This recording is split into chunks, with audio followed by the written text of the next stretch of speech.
আসসালামু আলাইকুম ওয়া রাহমাতুল্লাহি ওয়া বারাকাতু। আজ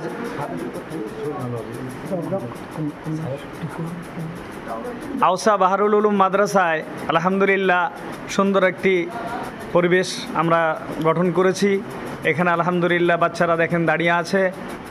এদেরকে একটি নাস্তার ইন্তজাম করেছি আমরা, নাস্তা দেওয়া হবে ইনশাল্লাহ।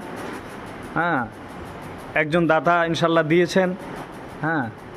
এবং এই বাচ্চাগুলো সব কোরআনের হাফেজ তৈরি হচ্ছে, আগামী দিনের জন্য দিনের খাদেম তৈরি হবে। তাই প্রিয় সাথী ভাইদের উদ্দেশ্যে বলা হচ্ছে, দিনী ভাইদের উদ্দেশ্যে বলা হচ্ছে, আলহামদুলিল্লাহ এই পরিবেশটা দেখে আল্লাহ তাআলার শুকরিয়া আদায় করুন।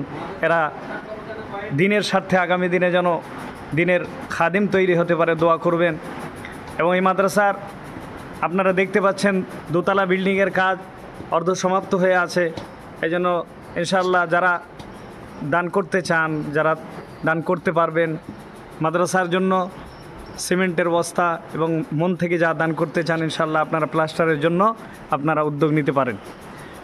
আলহামদুলিল্লাহ আমরা আজকে আমাদের বাচ্চাদের নাস্তা তুলে দিচ্ছি মাদ্রাসার তরফ থেকে। আপনারা ইনশাআল্লাহ এই ভিডিওটা দেখে নেবেন। আসসালামু আলাইকুম ওয়া রাহমাতুল্লাহি ওয়া বারাকাতুহু।